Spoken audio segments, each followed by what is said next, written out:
Hello बच्चों, so let's see the question.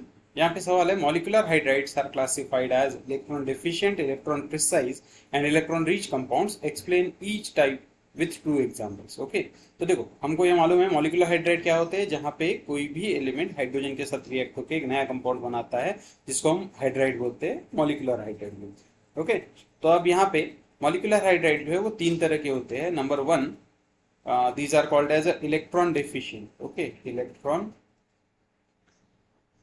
Deficient hydride. Okay, number two होते हैं electron precise hydride. Okay, और number तीन होते हैं इलेक्ट्रॉन रिच हाइड्राइड। ओके, और इलेक्ट्रॉन रिच यहाँ पे कंपाउंड बोला है, हाइड्राइड होते हैं। ओके, जो बेसिकली कंपाउंड है। ओके, अब देखो इलेक्ट्रॉन डिफिशिएंट का मतलब क्या होता है। इलेक्ट्रॉन डिफिशिएंट मतलब उनमें इलेक्ट्रॉन का नंबर जो है वो कम होगा। ओके, जितने चाहिए उससे कम इलेक्ट्रॉन। और कितने चाहिए होते हैं ऑक्टेट के लिए? 8 इलेक्ट्रॉन। तो हम इसको क्या बोलेंगे कि these are the hydrides that contain, okay, hydrides with incomplete octet of central atom. C A मतलब central atom. Okay, central atom का ऑक्टेट यहाँ पे कंप्लीट नहीं होता। इसके अगर हमको एग्जाम्पल देखने हैं तो ये हाइड्राइड हमको मिलते हैं, जैसा एक एग्जाम्पल मैं लेता हूँ, BH3। ओके, अब BH3 का स्ट्रक्चर कैसा होता है? ये बोरॉन है, यहाँ पे एक हाइड्रोजन है, यहाँ पे एक हाइड्रोजन है, यहाँ पे एक हाइड्रोजन है, एक बॉन्ड में 2 इलेक्ट्रॉन, तो यहाँ पे 6 इलेक्ट्रॉन ही, 6 इलेक्ट्रॉन है, मतलब इनकम्प्लीट ऑक्टेट है। वैसे ही AlCl3 का AlClCl और यहाँ पे Cl, यहाँ पे भी कितने इलेक्ट्रॉन है? 6 इलेक्ट्रॉन ही। ऑक्टेट के लिए कितने इलेक्ट्रॉन चाहिए? 8 इलेक्ट्रॉन चाहिए, मतलब इसके पास इलेक्ट्रॉन्स कम है। ओके, उसके बाद नेक्स्ट है इलेक्ट्रॉन प्रिसाइज। इसमें क्या होता है?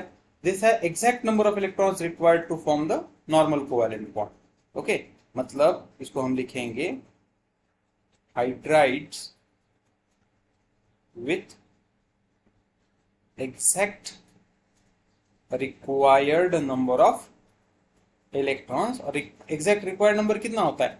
8 इलेक्ट्रॉन, 8 ऑक्टेट। ओके, तो इसके एग्जांपल क्या है? इसका एक एग्जांपल है CH4।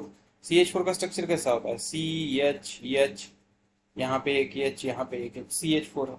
ओके, जैसा कि SiH4 भी है, H H EH EH like this. Okay, तो यहाँ पे आप देखो तो 8 इलेक्ट्रॉन। जबकि तीसरा वाला होता है इलेक्ट्रॉन रीच हाइड्राइड, मतलब इसके अंदर हम बोलते हैं कि hydride that contain more than और एक्सेस ऑफ इलेक्ट्रॉन्स। ओके, इसके अंदर एक्सेस ऑफ इलेक्ट्रॉन्स होते हैं, जिसकी डेफिनेशन अगर लिखनी है तो हम लिख सकते हैं कि हाइड्राइड्स। ओके, तो उसकी डेफिनेशन क्या है कि hydrides with excess number of electrons, excess number of electron, और एक्सेस कितने से? देन 8 इलेक्ट्रॉन, 8 से ज्यादा इलेक्ट्रॉन जिसमें हो उसको हम बोलते हैं इलेक्ट्रॉन रीच हाइड्राइड। ओके, अब इसका एग्जांपल अगर हमको लिखना है, हम एक एग्जांपल लिख सकते हैं इसका, NH3। Okay, NH3। अब NH3 में देखो तुम, H है, N है, N है, और यहाँ पे H है। अब हमको मालूम है नाइट्रोजन के पास वैलेंस इलेक्ट्रॉन कितने होते हैं? 7।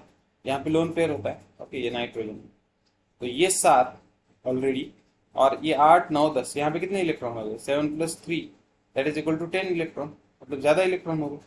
ओके, तो इस तरह से। ऐसे और एक एग्जांपल लेना है तो हम यहाँ पे एक एग्जांपल ले सकते हैं HF का। ओके, ये HCl का कोई भी एग्जांपल ले लो। अब देखो हेलोजन जो होते हैं उनके पास लोन पेयर्स होते हैं। ओके, जैसे F है, इसके पास 3 लोन पेयर है, और यहाँ पे एक बॉन्ड आएगा, तो ये इलेक्ट्रॉन रीच है, ये इलेक्ट्रॉन डोनेट कर सकता है। ओके, तो इसलिए ये भी इसका एक एग्जाम्पल है। तो ये सारे एग्जाम्पल्स है molecular hydrides as electron deficient, electron precise and electron rich hydrides. So hope you understood it well. Best of luck.